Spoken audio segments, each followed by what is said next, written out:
Biz Pythondan mənfi ədədlərdən necə qalıq alırıq? Bu qaydaları izah edəcəm sizə.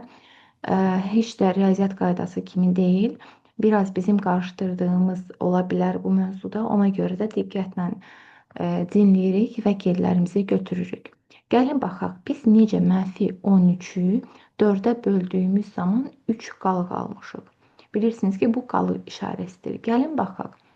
Mənfi 13-ü adi qayda olaraq tam bölmə olaraq 4-ə böləcəm. Bərabərdir. Bilirsiniz ki, mənfi 13-ü 4-ə böldüyüm zaman bizdə mənfi 3 tam qalıqla nə qədərsə alınacaq. Amma biz mənfi 3-ü və tamı yuvarlaqlaşdırıb mənfi 4 götürəcəyik. İndi isə mənfi 13-ü olduğu kimi düşürdürəm aşağı, çıxılsın. Bu mənfi 4-ü vuracağım mən buradakı 4-ə. Bərabərdir. Bu bizə vermiş olacaq. Mənfi 13 üstəgəl 16. O da verir bizə 3 nəticəsini. 3-ün 3 qalığının necə alınmasını gördünüz. İndi yenə də mənfi 13-ü bölmə qaydası ilə böləcəm mən mənfi 4-ə. Bərabərdir qoyuram. Və biz burada mənfi 1 almışıq. İndi gəlin baxaq, bəs biz mənfi 1-i buradan necə almışıq? Bilirsiniz ki, mənfi 13-ü mənfi 4-ə böldüyüm zaman mən mənfi 3 tam nə qədərsə aldım. Yəni mənfi yox, yəni 3. Mən 3 tam nə qədərsə aldım burada. Yəni biz burada nə edirik? Qalığı atıram, sadəcə 3 götürmüş oluram. Mənfi 13-ü bu dəfə çıxacam. Mənfi 4, yəni buradakı 4 vurulsun 3. Bərabərdir. Mənfi 13 üstəgəl 12 şəklində yazıram. Buradan da biz mənfi 1 qalığı alırıq. İndi gəlin bu 3-cü qaydamıza baxaq. Biz necə mənfi 3 almışıq? 13-ü mənfi 4-ə böldüyümüz zaman qalıq kimi necə 3 aldıq? Mənfi 3 daha doğrusu. Gəlin buna baxaq. Yenə də adi bölmə qaydası ilə böləcəm mən mənfi 4-ə bərabərdir. Baxın, bizim cavabların mənfi ya müsbət olması bu ikinci rəqəm müəyyən eləyir. Mənfidirsə mənfi alınacaq bizdə. Mənfi 4. Yəni, buradan biz necə yaza bilərik? 13 müsbətdir, 4 də mənfidir. Bu zaman bizdə mənfi 3 tam nə qədərsə verir. Yəni, təbii ki, qalıqla. Biz bunu da yuvarlaqlaşdırıb mənfi 4 şəklində götürəcəyik. Sonra isə 13 çıxılsın. Baxın, bu mənfi 4 vurulsun buradakı mənfi 4. Bərabərdir. 13 çıxılsın 16 alırıq. Buradan da biz alacaq mənfi 3 nəticəmizi. Mənfi 3 nəticəmizi. İndi bu sadə bir qaydadır. Bilirsiniz ki, 13-ü biz 13-ü 4-ə böldüyümüz zaman bizə neçə dəfə düşür? 3 dəfə düşür. 3 dəfə 4, 12-dir də bizdə. Baxın, bunu biz belə almışıq. 13 çıxılsın. daha doğrusu 4 vurulsun 3 bərabərdir. 13 çıxılsın 12. 1. Qalığı görə bildiniz.